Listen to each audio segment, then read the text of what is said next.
वजीर आजम शहबाज शरीफ तुर्किया के 2 रोजा दौरे पर इस्तांबुल पहुंच गए। नायब गवर्नर, तुर्क सिविल और अस्करी हुक्काम की जानिब से वजीर आजम का पुरतपाक इस्तकबाल।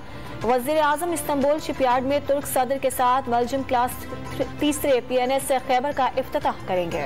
नैब ने Hyderabad Sukkur motorway corruption scandal की तहकीकात शुरू कर दी। साबिक डिप्टी कमिश्नर नुशहरो फिरोज, रेवेन्यू अफसरान और नवाब शाह के अफसरान का रिकॉर्ड तलब। नीयत ठीक थी, कानूनी तौर पर गलत हुआ। फैसल वावडा ने अदालत के सामने हाथ जोड़ दिए, ताहयात नाअहली से बच गए।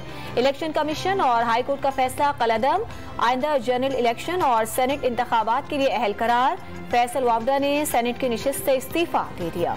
PTI को 56 शराइत के साथ फैजाबाद जलसे की इजाजत मिल गई। रात में ही जलसागाह खाली करना होगा। जलसे में असलहे की नुमाइश पर पाबंदी।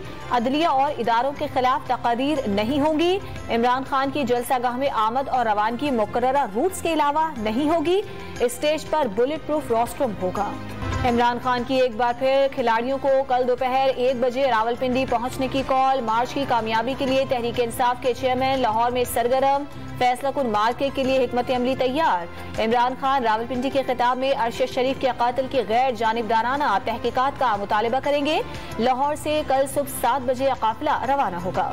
विफाकी और सूबाई इकाइयां मिलकर किसी भी मुमकिन हमले का मुकाबला करेंगी। विफाक पर चढ़ाई के मंसूबे में कोई सरकारी मुलाजिम शरीक न हो। वजीर दाखिला राना सनाउल्लाह का इजलास से खिताब।